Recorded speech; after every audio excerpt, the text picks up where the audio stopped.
All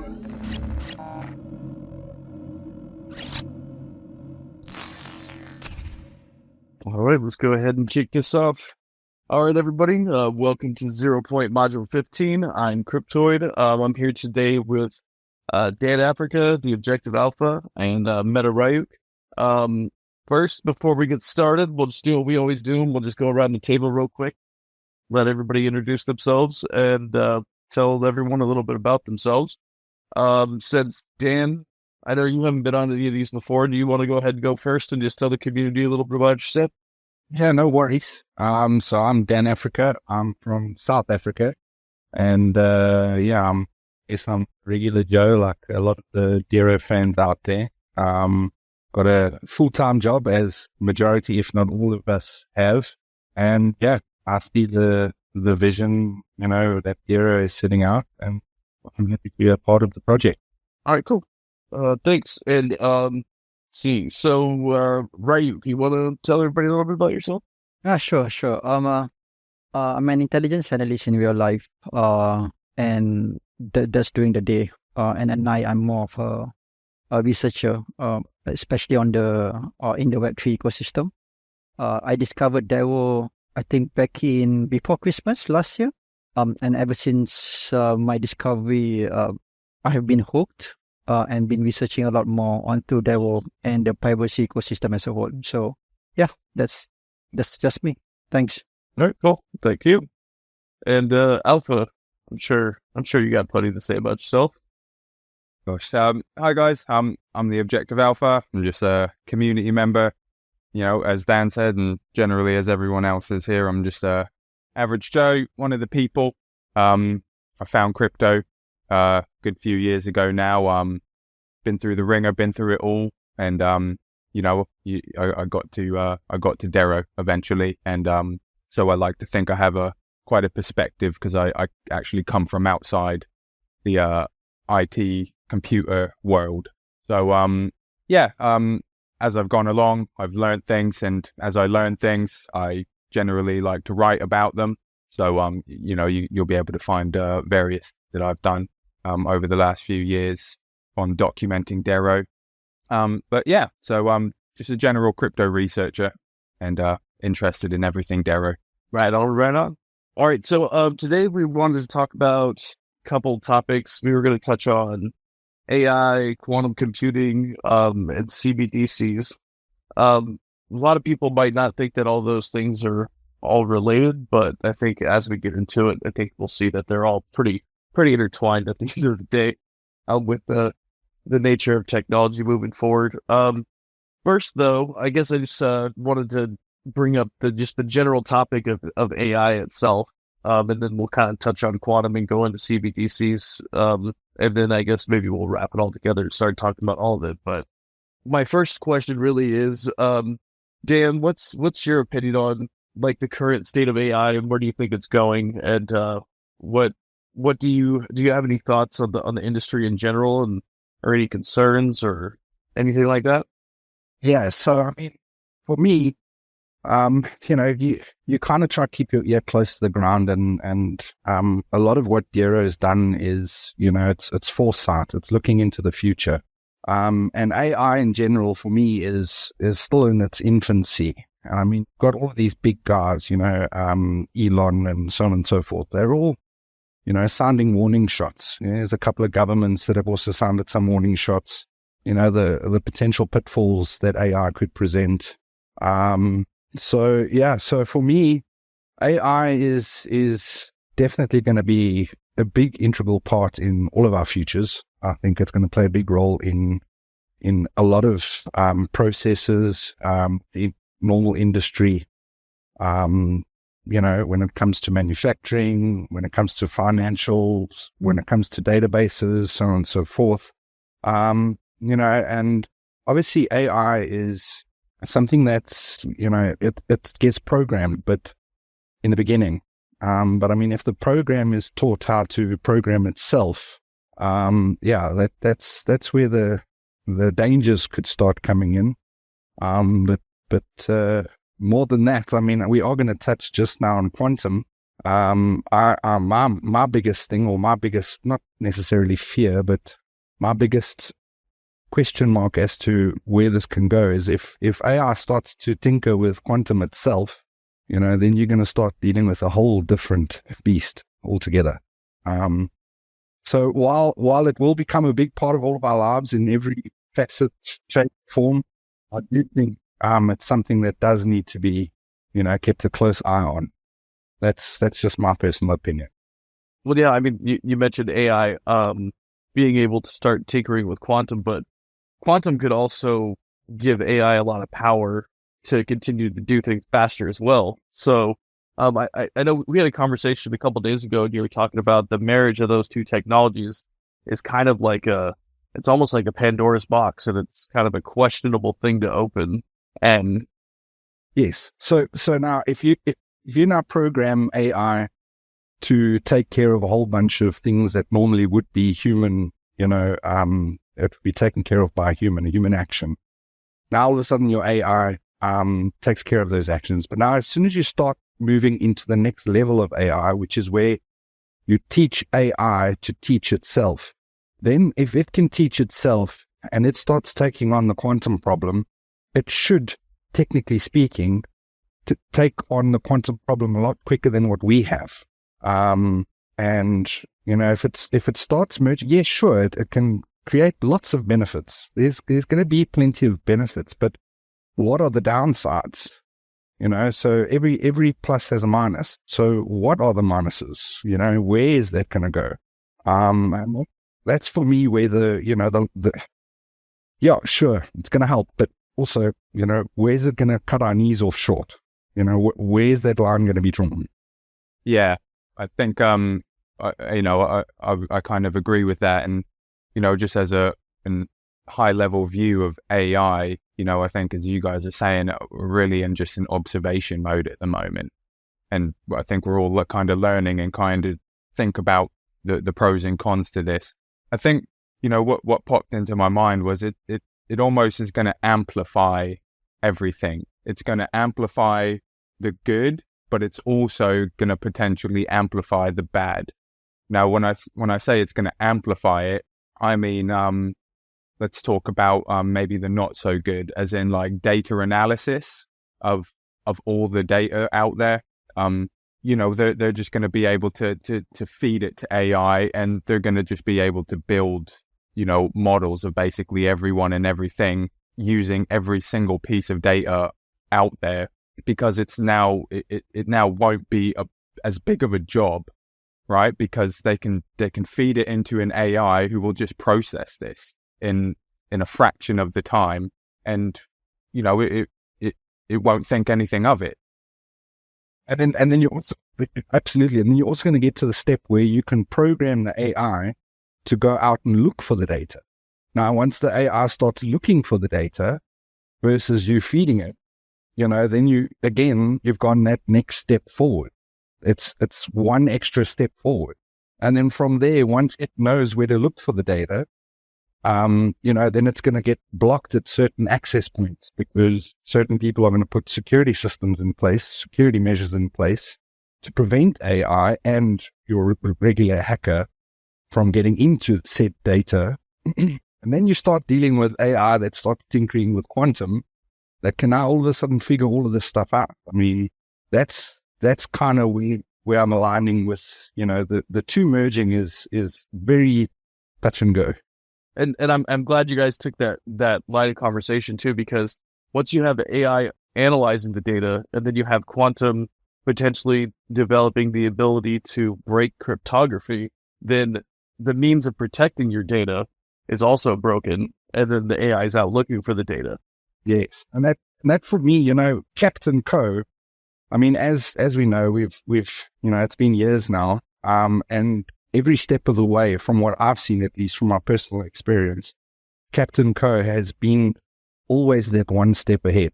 And that's the thing, though. I mean, you look at Moore's law, Metcalfe's law, whatever it is. The point is all the laws show you that you have to be ahead of the curve, because it's always going to catch up to you and pass you. So the vision of the devs of Zero is definitely on point. I'll say that much for free. Yeah, and then you also have the opposite of kind of trying to protect your data and resist this sort of analysis too, which is basically CBDCs, right? Which is basically just putting all your data out there, making it trackable, and not trying to encrypt it too, right? Yeah. So, I think with the CBDCs, for me, that's always been one of my biggest issues with Ethereum from the start, is that look, everything, and even Bitcoin to a certain extent, everything is there, everything is readable, everything is trackable, everything is traceable. And now CBDCs, that's just gonna really, so the hook was Ethereum and Bitcoin, and from there, the real CBDC. And then you go, you just become a fish. And CBDCs are so far out there and just putting information into the public that it's so bad that they don't even need AI. It's Yeah, right. So I think there's a misconception about CBDCs here. So CBDCs, when it comes to implementation, it will never use a public ledger system. Some of the things that they are testing right now from the central bank perspective is a private or permission distributed ledger system. These systems are typically not using a public chain. So most of the time, or I would say that based on my research on CBDC itself and my exposure to it, they are not public per se. So your personal information in a way are not being seen publicly when it comes to CBDCs. Yeah. But your transactions are, right? And your balances are.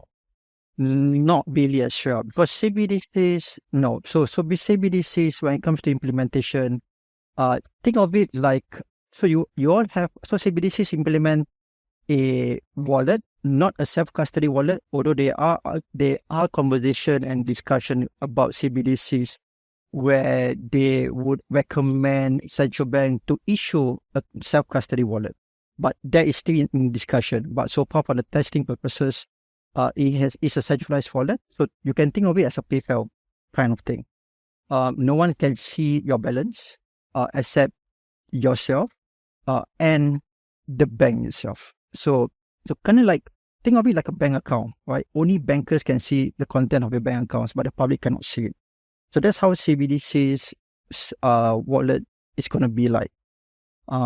And when it comes to transaction itself, currently they are testing a lot of things, including the issuance of personal information. So when it comes to registering an account for CBDCs, again, depending on the country itself, right? When it comes to registering an account, depending on how much personal information you are willing to share, and they will increase that cap of expenditure. So, for example, if you look at eNaira, for example, in Nigeria, the more, so when you just provide like your driver's license, you are able to use like a certain cap of eNaira. As more information you are willing to give, the more the cap will be loosened up. So there is like a certain limit, right? And then you can conduct transactions from there. So that is the only part, the KYC part for anti-money laundering purposes. But when it comes to the transaction, your personal information will not be part of that transaction. It will just be the transaction itself. But then again, because this is a permission and non-public distributed ledger technology, right? People from the public won't be able to see, right? Except those nodes that are being run by the central bank itself. From the perspective of, who controls the CBDC, let's just say it's, bad country. We'll just say that's the name of the country. Bad land or something.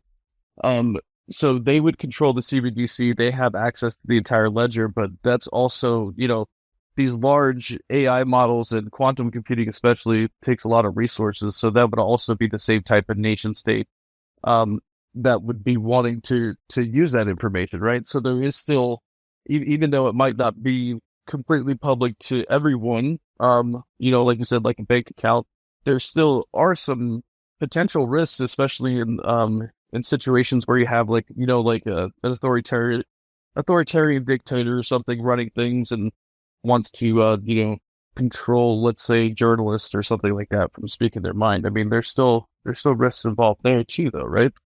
Definitely. Right. So because CDP is still a custody, not a self-custody wallet, it's still centralized managed. Right. So let's say if you want to conduct transactions to a sanctioned country, you are not able to, you are not allowed to. And if they want to suspend your account, they can. Right.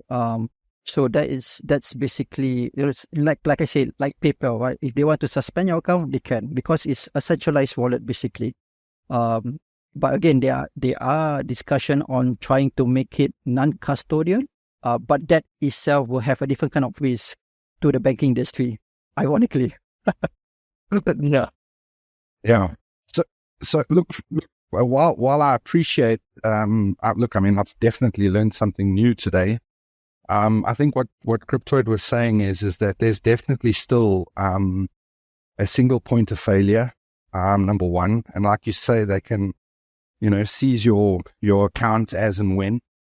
I mean, as we know, like with the normal banking industry, what happened in Greece and what happened, I think it was it Greece and Italy?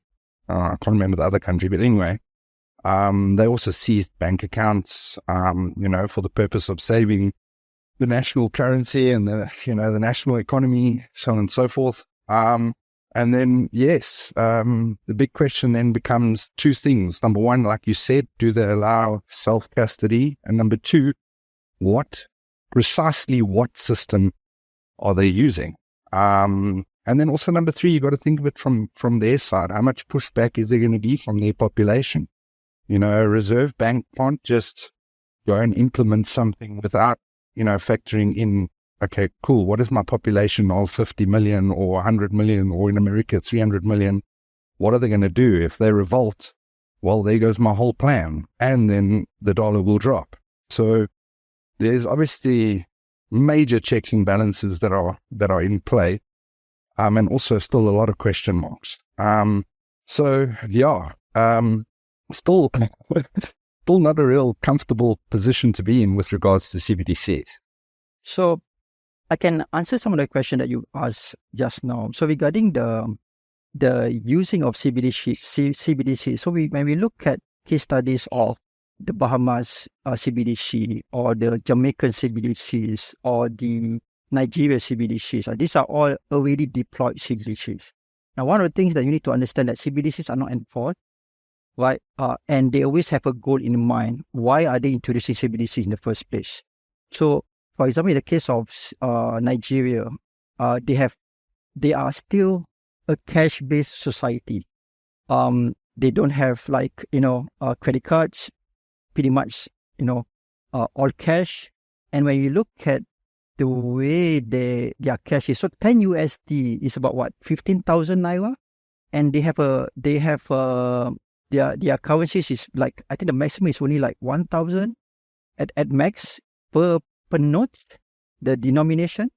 So if I want to have like 10 USD in Naira, I would have to have at least 15 piece of a 500 or 1,000 note.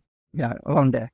So there's a lot of money in terms of paper-wise, physical involved. And I think the main motivation for e-Naira for Nigeria is to get the unbanked to be banked.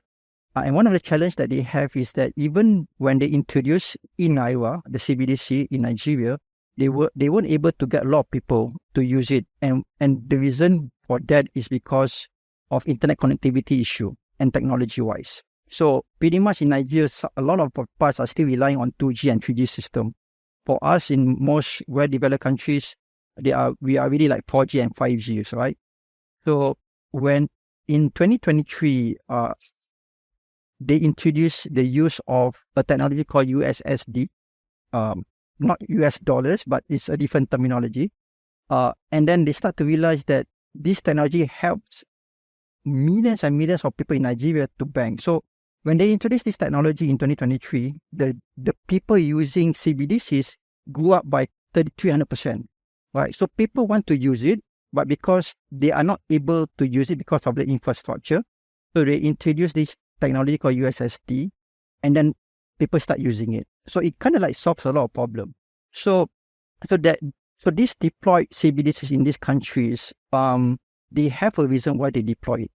And some countries are still testing it. So again, I think as much as CBDCs is a good idea, ultimately it depends on what each country is trying to solve. And my understanding is CBDC is not enforced; it's an option for you to use if you want to. Or now. Or now, yes. Or now. Thank you for the clarification, Ryuk. So yeah, I can certainly see, in like a place like Nigeria, what the use, why there would be a use case for that. But I suppose, kind of speaking from like where I am in the UK, that 97% of the money here is already digital. So and 3% is actual physical cash. So we don't actually lack digital infrastructure in that kind of way. So I think from the perspective of probably here, Cryptoid in America and probably down in South Africa, is more a case of, if I could try to simplify it and sum it up, is we realize that they can already freeze your bank account, but there are hoops that must be jumped through.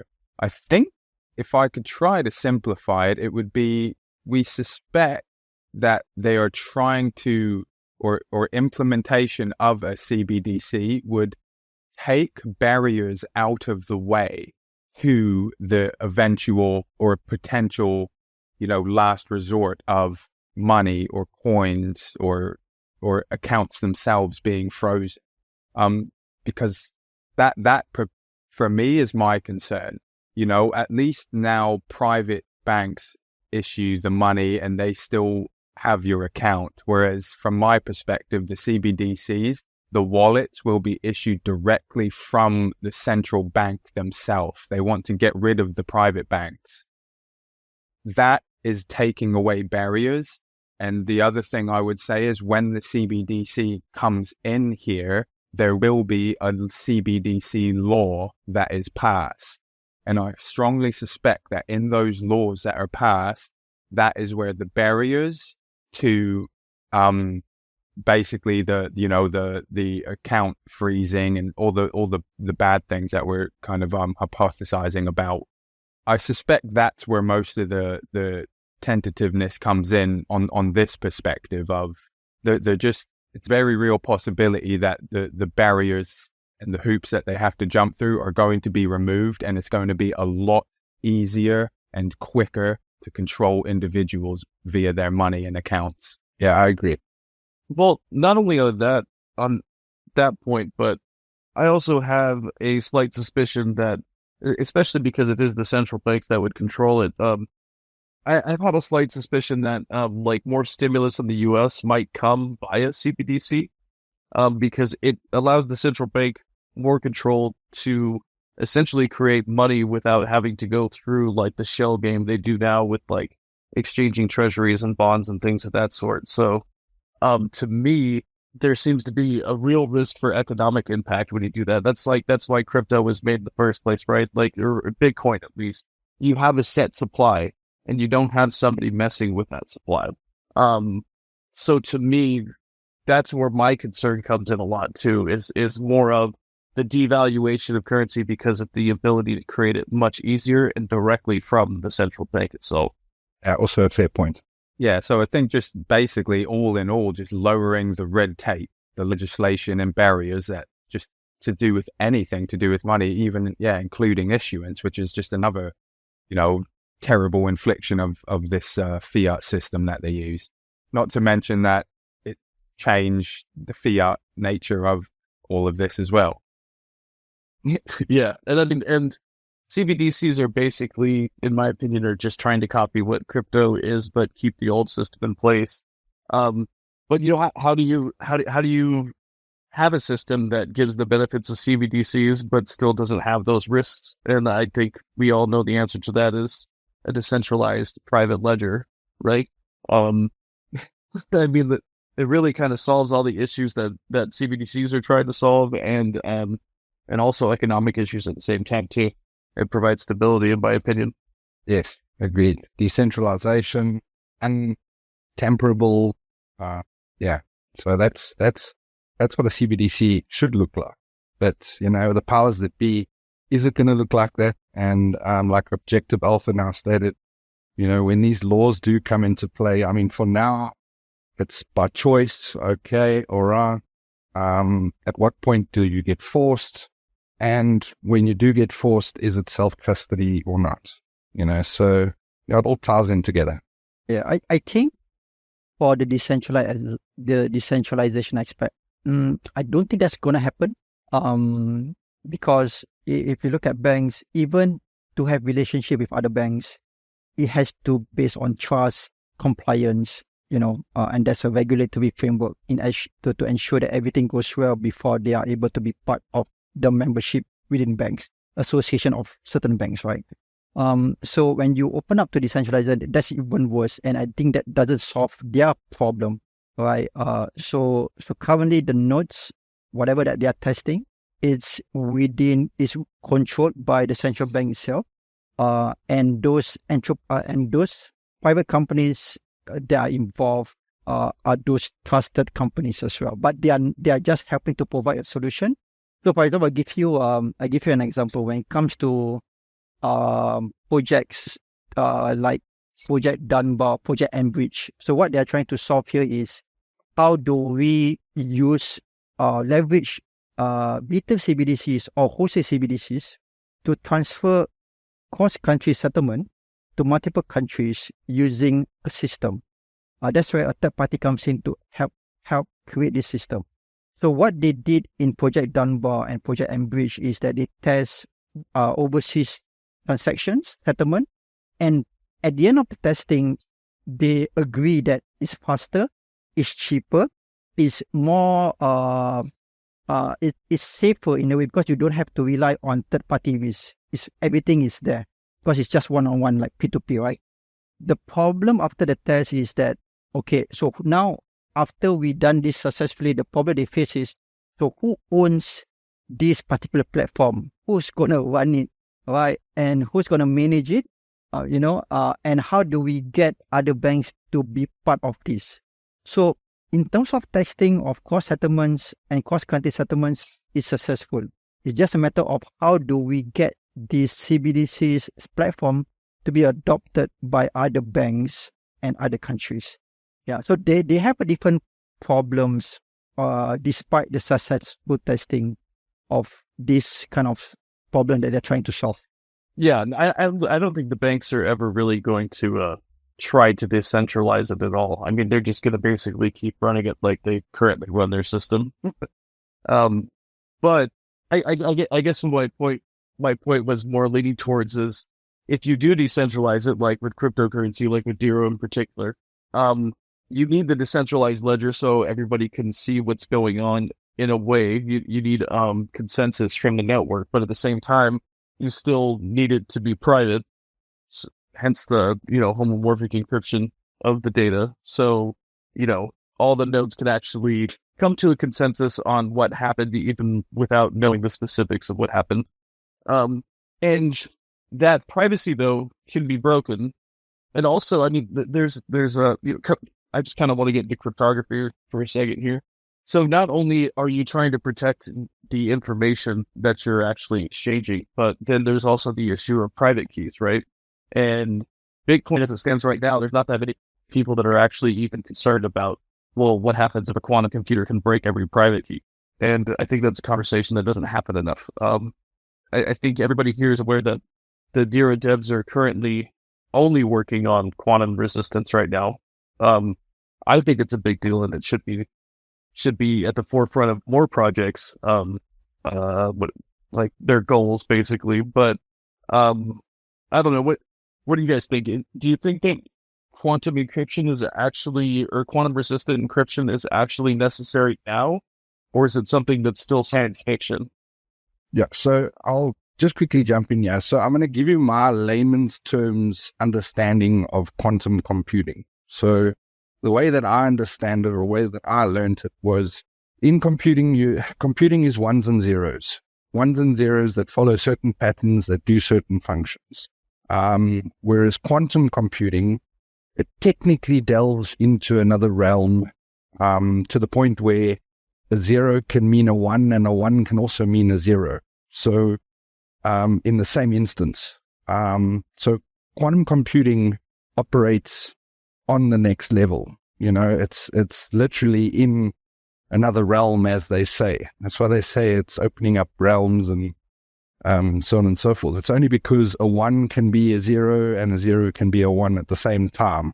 That's my base level understanding. Now, if your computing power is operating on this next level system, breaking private keys is going to literally be child's play, because it's working out so many calculations.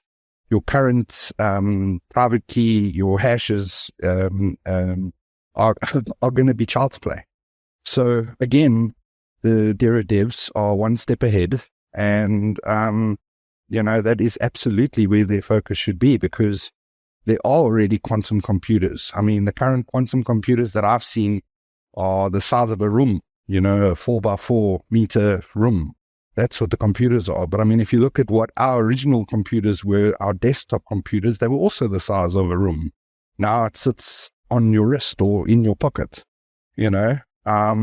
So again, foresight, and yes, that's where the focus should be. That's my opinion.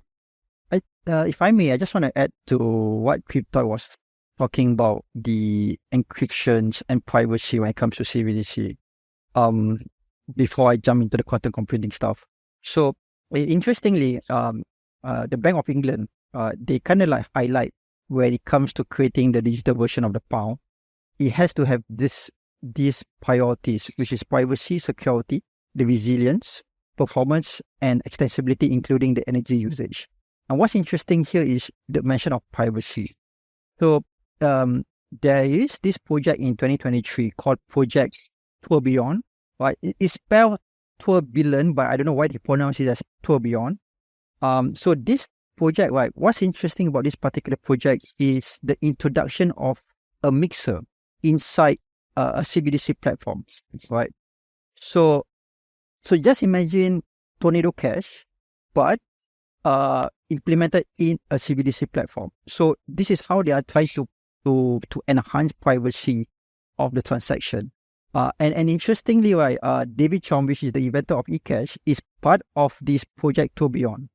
And he introduced this thing called blind signatures.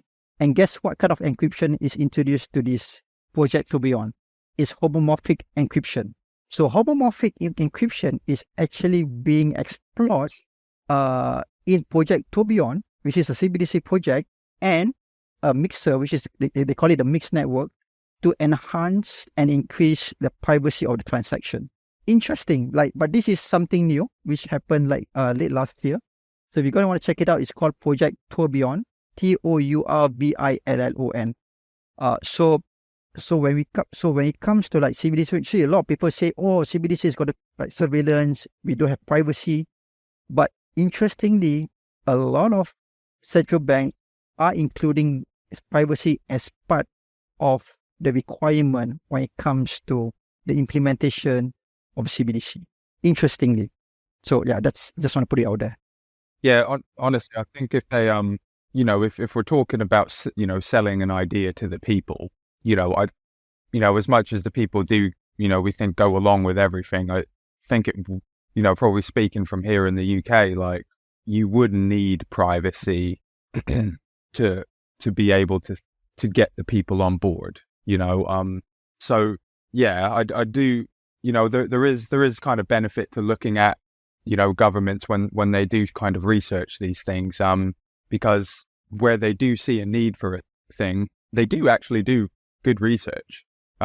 So, and they do provide good, technology for the world. And a lot of the times, a lot of it is, open in papers, etc. But yeah, so in my opinion, I'm not surprised. I kind of understood that the ledgers would be private for a CBDC anyways, because it would be ludicrous to try and push, a public-facing public ledger. So I suppose, to then try and sum up the CBDC thing again, it was, from my perspective, it's just lack of trust in the government, to be really blunt. Public-facing, when I say public, I can also mean that as the government is the public, right? Because I'm a private individual. I can put things in the public, but if I was to call an entity the public, it would be the government themselves. So I think it just does go back to, if they're gonna put all this encryption in, one, is it, what is the encryption and privacy mechanisms that they're using? Can we verify it? Does it have backdoors, etc.? And then, okay, if we can then rely on that, are they going to then allow you to self-custody it? And then within that, I think Dan mentioned, is how is the system itself actually programmed? Like, is it going to be like Ethereum where you can just freeze a token, even if it's in your wallet? Even would they find a way that even though your wallet's encrypted, can they still stop something from moving by observing the wallet and stopping something coming in and out of it, not necessarily having to look into the wallet? So all of these kind of things, I think to sum it up, there is just a lack of trust in government from my perspective. But I understand that they'd have to make it reasonable from the outside looking in and use things like homomorphic encryption and to be able to even just get the idea across to the public. Yeah, I think the risk of centralization is obviously still there. And then there's also, in my opinion, I'm always going to bring it up when it comes to things like that, which is the economic risk of just basically being able to create as much as they want as quickly as they want without having to jump through the hoops. But yeah, that's a really good point. Yeah. Ryuk, you were going to touch on quantum now. Right. Okay. So quantum computing is, I think how you define it is you define it well. It's basically a very strong, to put it in a very layman's term, it's very strong computers that can essentially do everything but way a lot of faster than the current standard, right? So where it comes to quantum computing is, I think for me as a researcher, I tend to look at the practical usage of quantum computing. So right now we hear a lot of research papers and theories more like a what if situation, right? So when we see people saying that, this is a quantum resistant blockchain or a quantum resistant product whatsoever, the problem I have with such a statement is that you never really apply quantum computing to test it out because it's not widely available, it's not publicly available. So everything that is said on paper is just it's just a possibility of it to be resisted. Yes, it's a theory, right? So right now so you got to understand that whether it's possibility, whether or not the possibility of it cracking a hash, for example, yes, there is a possibility, but the probability of it happening, is it high or is it low? And is it practical in the first place? So for me, I see in these angles, but yeah, a lot of people say, yeah, it's possible, but there's a lot of questions whether or not it's practical. So, I'm sorry to interject there, Ryuk. At the moment, I know that I think it's Dell. Dell have got what they call, I think, is Watson. So Watson is their first iteration of a quantum computer. That's the one that's the size of a room. I think it is. It's like 3x3 or 4x4. I don't know. I can't remember the exact specifics. I just know it's big. And while there are a lot of research papers that have been published, the general public don't know the inner workings. I mean, if you look at the technologies that the military have, those technologies, generally speaking, are 20 years ahead of anything that's available in the public. So again, while, yes, there's a lot of theories and yes, there's a lot of, papers that have been written about hypotheses, we also don't know exactly to what point these private companies have tested their quantum computers that are already built. They're existing today. There's more than one, so why did they build more than one? Obviously they saw that the one is working. While I agree with you, I'd also just add, a caveat to That's by saying that, look, we also don't know what has been tested to what extent. And as I say, these quantum computers exist today. I agree with you. In terms of the visibility and the transparency of these tests, we don't have that visibility, unfortunately. So yeah, I think we will always be kept in the dark until something really happens. So yeah, I agree with you. Yeah, I think it's called Watson.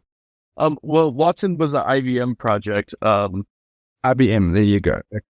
From back in the day.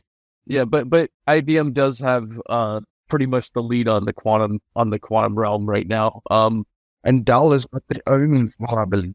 Yeah, Watson was a different project though. Watson was a computer that could play Jeopardy a long time ago. Is how it was basically just a really advanced I guess it was kind of the beginnings of AI maybe, but it was more of just like the ability to reason. Or AI. Yeah, but it looks like it's definitely an IBM computer. I just don't see what it's named. Yeah, all I know is that when I researched, I looked into this years ago. I mean, maybe 2, 3 years ago, 4 years ago. The quantum computer has to be kept at super cooled, in a super cooled state. So it's like in a proper cold room. And it's next level. I mean, the computing power, as Ryuk said, the computing power is next level. It's completely next level. So yeah, it does exist. That I know for a fact. Can't remember the exact names though. But like you say, IBM, Dell was also tinkering in it. Google as well. So there you go. Yeah. And I'm sorry, I cut off Alpha earlier. He was about to say something. No, that's all right. I was just going to just sort of inject in there off of what Dan was saying. He does make a good point. Obviously, it's always going to be theoretical when you can't directly prove something, but I'm fairly certain it can be deduced beyond, a fairly reasonable doubt that there are quantum computers and technology out there that is far beyond what we see in the public. And I've seen Captain say the same thing. It's not that unreasonable to say, but at the same time, you're not going to be able to prove it. This is where deduction comes in. Yeah, Captain has said some creepy things in the past too. Not necessarily creepy, but just stuff that was, I don't know, it seemed like he knew a little bit more than the general public did about a few things that they unfolded a few years later. Yeah, it happened more than once. Yeah, so the ideas of quantum resistance do come from somewhere. It's important to also remember that as much as it is theoretical, you can, identify how quantum works, being able to, perform millions of actions at once. So, when there is things like NIST that, test quantum resistant algorithms, etc. So, all of this is actually founded in something, thereby, proving that it is a thing. Mathematics. Yeah. So, as much as it is theoretical, you have to imagine if someone says their thing is quantum resistant, it is based on some truth in there. Yeah. So, on proofs. Yeah. So somebody had brought that up in the Discord a while ago, and they said, how could you tell if something was quantum resistant, or how could you claim that? And really, it comes down to the way that computers, a standard computer that we use today works. It uses bits, and quantum computers use qubits. They operate different in the way they process data, and so at that point, it just becomes a matter of mathematics. Especially from my understanding, with quantum computers, the way a quantum computer solves a problem, it actually takes multiple. It basically takes multiple solutions to something, and it basically tries to process them every possible outcome at once.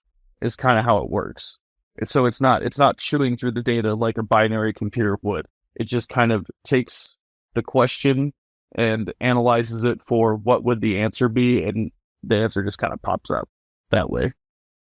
Crazy, actually, if you think about it, really is crazy. So then what happens then, Captain obviously speaks about quantum resistance, but something else I can hear a xylem, in the back of my ear.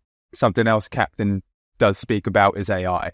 And that is also something he's, expressed an interest in. So when you inject AI into quantum computing, but more from our side and Captain's side, when you inject AI into quantum resistance, what's the idea there? How does AI play into quantum computing? Sorry, yeah. So for me, that question would be answered two ways, twofold: your good way and your bad way. Your good way is, okay, well, in terms of resistance, and then your bad way would be in terms of breaking. In terms of resistance, I would say, the AI would then find which questions to ask. I mean, at the end of the day, your quantum is answering the questions. And the AI is asking the questions and, prodding and poking and every sort of angle, height, length, depth, you name it. It's going to figure a way to make sure that the quantum side of things has covered every possible angle with every possible answer. And then vice versa on your bad side with AI, it's going to be doing the exact same thing. So the idea would be is to get in front of the curve and get your AI/quantum to be looking for ways to become resistant, so that when the breaking side of the AI quantum joins the fold, you've already covered every sort of angle. Or at least you don't get caught with your pants down. Exactly. I think eventually, let's say maybe a decade from now, it's going to be an AI plus quantum versus an AI plus quantum world. And like the security mechanism that we're going to deploy will heavily be rely on AI. And then the offensive mechanism against that platform will also be heavily reliant on AI.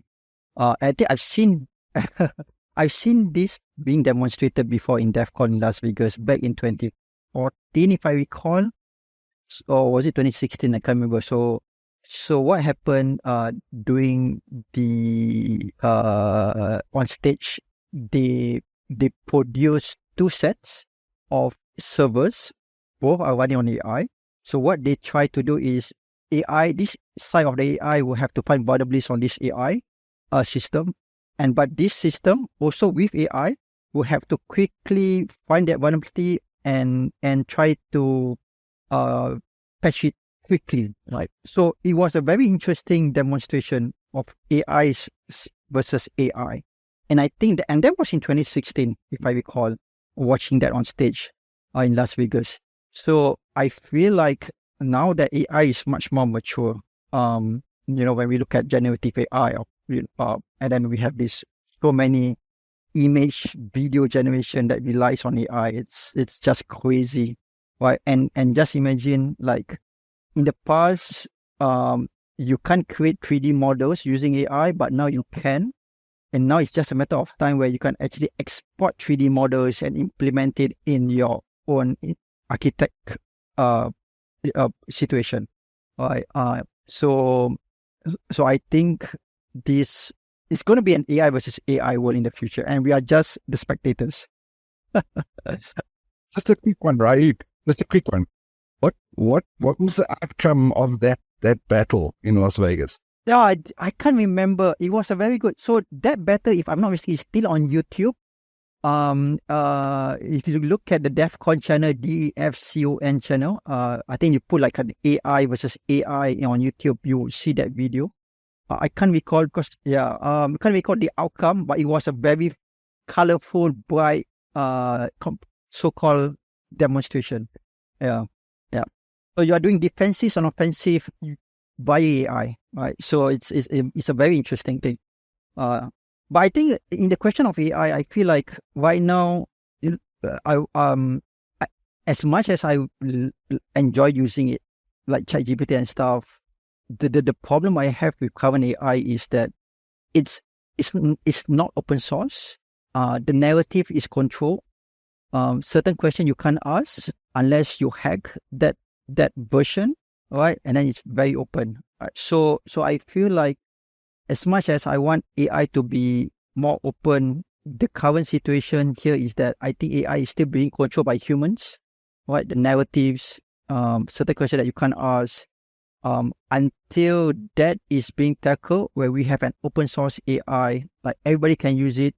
AI can respond without bias. I think that would be, I don't know whether that's a good thing or bad thing, but at least it's fair. you know? So yeah, that's Yeah, I think, yeah, so, I think probably the point I was aiming towards is quantum computing, as a human, we're probably, they're quite impractical, and we largely won't really be able to leverage it if we have to feed it.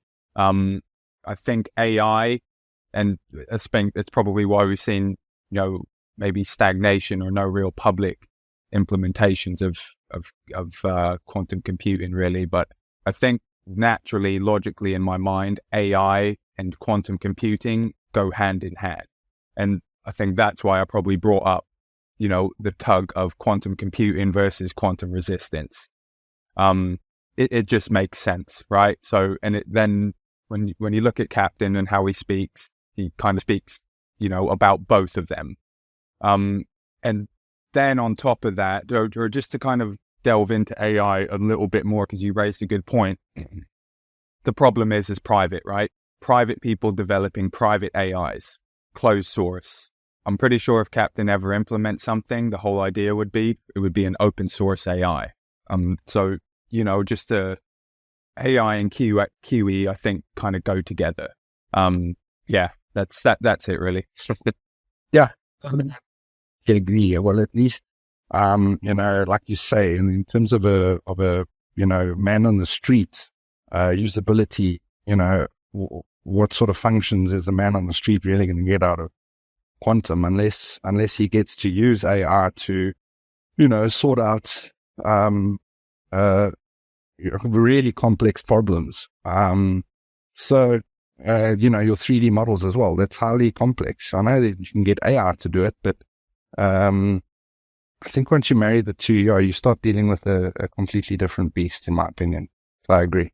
And for me, and probably everyone here, we have, if you're going to put trust in someone or an entity with a track record and a heart, and you see how they communicate and speak, it would be this entity we call Captain.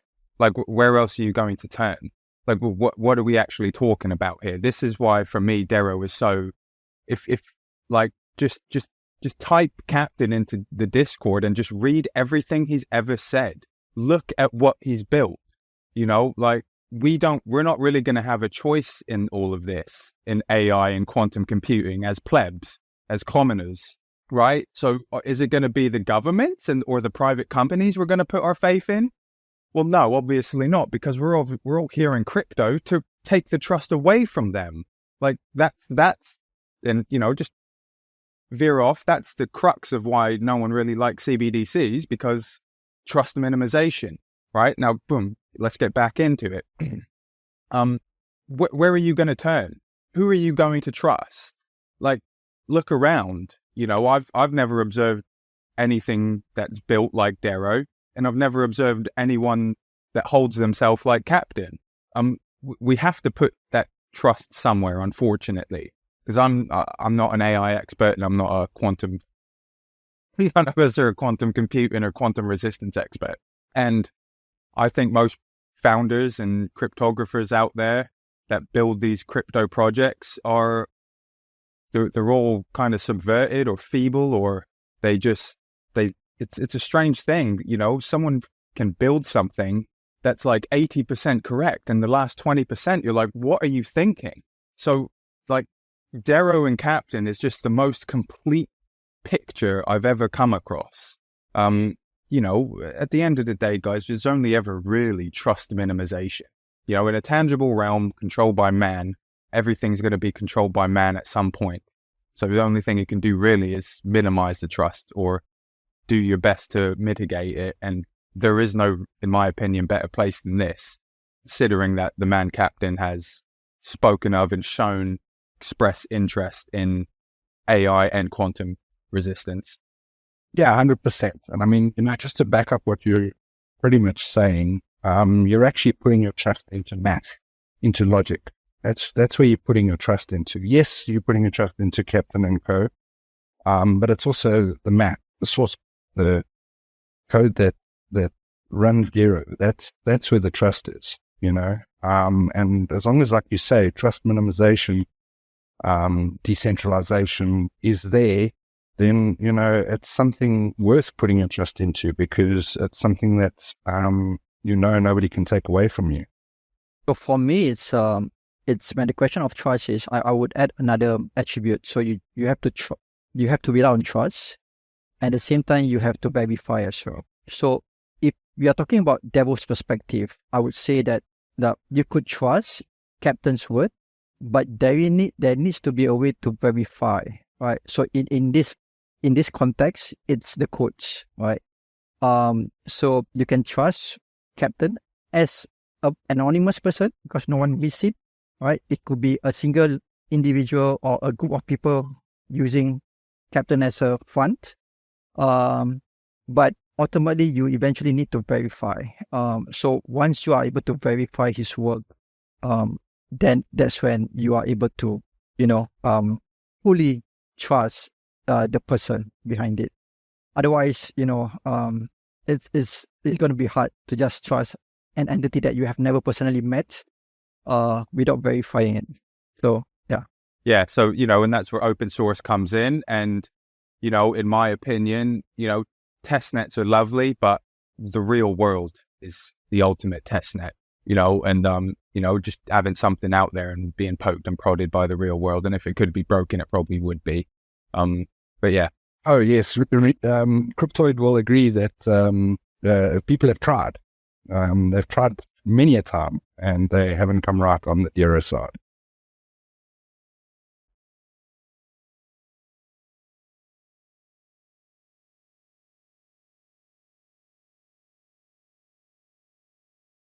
Yeah, and Dan, I'm sure you were around for that, but was it early 2018 when basically every crypto note chain was being attacked at the same time, and the hackers were basically able to cripple pretty much every crypto note fork in their network. But I think it took Captain maybe a week or something like that. He straightened it out, and then slowly the rest of the chains were able to see the changes that he made and start pushing their stuff. Yeah, I remember very well. It was one of a couple of times, actually. It wasn't the only time. I think there was another time as well. Yeah, no, that was just one of the first times. That was like I want to say it was in like May of 2018 or something like that. But my memory's not the best. That was a long time ago now. I've gotten a lot more gray hair since then. Yeah, so, these things is kind of plays into what I was talking about. This is evidence, right? This is technical evidence of technical capability, right? Now, I wouldn't expect, Ryuk, you're quite recent in the community. We kind of rely on people like Cryptoid and Dan and all these old community members that have seen all this happen. If you actually go through the entire story of Zero, like, this is what I mean when I say you need to observe Captain and the history of everything that's happened. It's over 6 years. It's no small task. The evidence is there, and that's what we're basing it on. Because we could say open source and verifying the code, but again, the question is who's got the capability to do that? My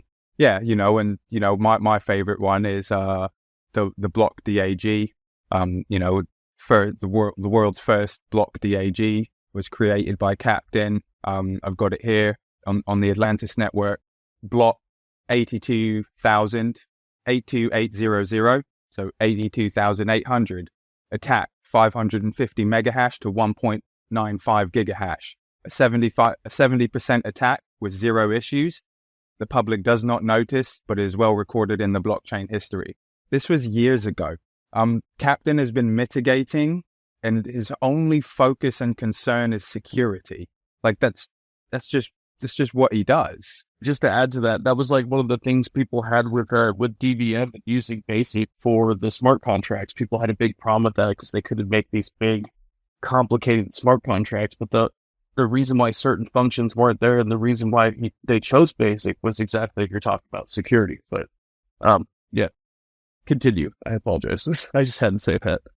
No, that's all right. I was pretty much done, but generally one of my favorite examples to bust out there, because block DAGs seem to be, all the rage these days, and but it was done literally 6 years ago and attacked and tested in the real world, and retired since then. This entity, that is Captain, they know what they're doing. It's not a joke. It's not hyperbole. It's not a theory. It's just up to the individual to find that out for themselves.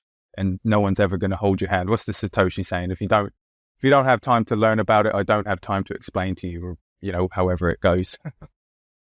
Something like that, yeah. Actually, with the block tag too, because I was a fan of the block tag because I watched that attack that you were talking about, and it was amazing. It was like super amazing. The chain like split into like 4 chains and came back together. It was like watching Evil T-1000 on Terminator come back together. It was crazy.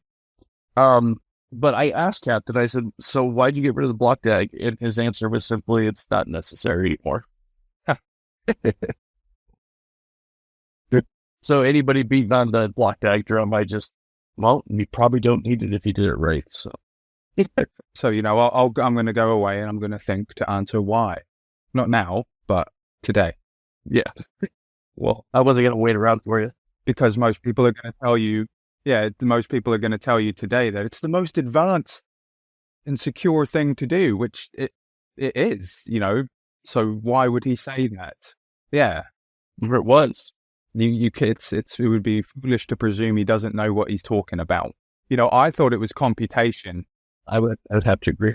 I thought he just, because obviously for anyone who was around for the Stargate or, the DHEBP testnet, we had a block DAG running through the whole testnet, and we actually had, so if you know the Dero system, we have mini blocks that make up the full block. And we actually, not only were the full blocks organized in a block DAG, the mini blocks inside the blocks were organized in a DAG. So we had a DAG inside a DAG.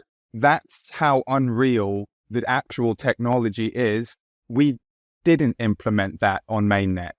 And I think I remember Captain saying he tested the block time up to 1 second, and just, wheeled it back to 18. He wanted to make it at least 10 seconds because of physics, because that's how long it takes light to get around the world. Yeah. So, but no, he had it down to like a second on the testnet for a while. It was pretty crazy. And this is years ago. So, it's foolish in the world of crypto to say I trust, but, I've seen enough. I don't need to, convince anyone. If he says, I know he's looking at AI consensus. He has to be. That's why. And, Asylum, has his lovely theories on everything because he loves thinking about these AI and quantum resistance and whatnot. And, if you had an AI consensus, it could just, we're under attack. Right, let me mitigate that. Like this. That's the actual future. If we're talking about AI, it's because it's here, right? So if you're going to implement something, you must be years ahead. You're not just starting to research it now or a year ago. He's probably been looking at this for 4, 5, 6 years. He was probably in the crowd at 2016 for you, looking at that. This is what I'm talking about. This is a real computer scientist or team. 100%. When was the first time he actually mentioned AI/quantum? Does anyone know? He mentioned AI a few years ago. 2021, at least. Yeah. Quantum didn't really come up until pretty much after Stargate released. But he did mention AI quite a while back, but it was kind of in passing. Okay. So if I have a question here, how do you think AI would be applied from Dero's context? So from what I see and speaking to Asylum, who has great theories on this, it's kind of what I was saying. In the consensus, right? In hash rate attacks, in chain splits, the AI would observe this. Or in a block DAG, you wouldn't even need it. It could, like if you're under attack and it needs to mitigate something, it could make its own block DAG on the spot, only ever running a single blockchain, But if we're going through some tough times, it's like, oh shoot, all right, hold on, let me just, I'm just gonna, have all of these in the DAG. Let's mitigate this attack. Oh, bit of a tough time. All right, cool, we mitigated it. Bring it back to a single blockchain. It would, in my opinion, it would be in the consensus. That seems to be the most logical spot. Yeah, that would be yes, correct. That would be the most logical application. I've seen people, I've seen smart contract developers, they rely on AI to check for vulnerabilities. But so far I haven't seen any like statistics in terms of like smart contracts being hacked. Are these smart contracts were assessed by AI technologies or just human analysts, for example, right? So that's not much of a study to really see which one is actually better. But I would say people are starting to use AI to verify smart contracts at least. So yeah, but the idea of trying to mitigate on the fly when it comes to detecting issues, I think that would be a great implementation of AI. Yeah, because like a block DAG is a great system for security, but it's also a great waste of resources. And I know that's Captain's mind, his resources and computation, because he cares about the world's internet bandwidth. He cares about people in Nigeria and their access to internet and how much megabit connection they can actually get. He cares about these things. He wants everyone to be able to run a node. And what kind of devices they have. Yeah. So like for him, it would like defense on the fly, but it would actually be explained from his side as actually resource management. So, just general, what other ways could AI be used in a blockchain? Well, from my perspective, that's something we're just going to have to see. But the obvious one is consensus. Yes, that's the most logical, obvious one, yes. Other than, your general utilities, like, your chatbots and so on and so forth. But yes, consensus would be the most logical, practical approach. Well, all right, guys. We have gone a bit over an hour. I know it's not really like a hard stop or anything here, but I think we pretty much covered everything we wanted to talk about today. Unless I usually at the end of all these just give everybody a chance to bring up anything they feel like they might have missed a chance to bring up or talk about. We can chat about that for a bit. But if not, I think we're pretty good to wrap this up. What do you guys think? Yeah, I'm good my side. Yep, same here. Yep, I'm good. I'm good on my side, you guys. Everyone listening, your own knowledge and understanding of the world is really down to the time and effort you put in. So, let's get this. We're all in it together. Let's go. All right, cool. Well, on that note, I think that's a great way to end it. And we'll talk to all you guys later. Yeah, thanks for your time, guys. Nice meeting you all. Cheers guys. Yeah. Thanks, everyone. It's great. Boom. Nice. Jeez, Dan, what are you doing up this early, mate?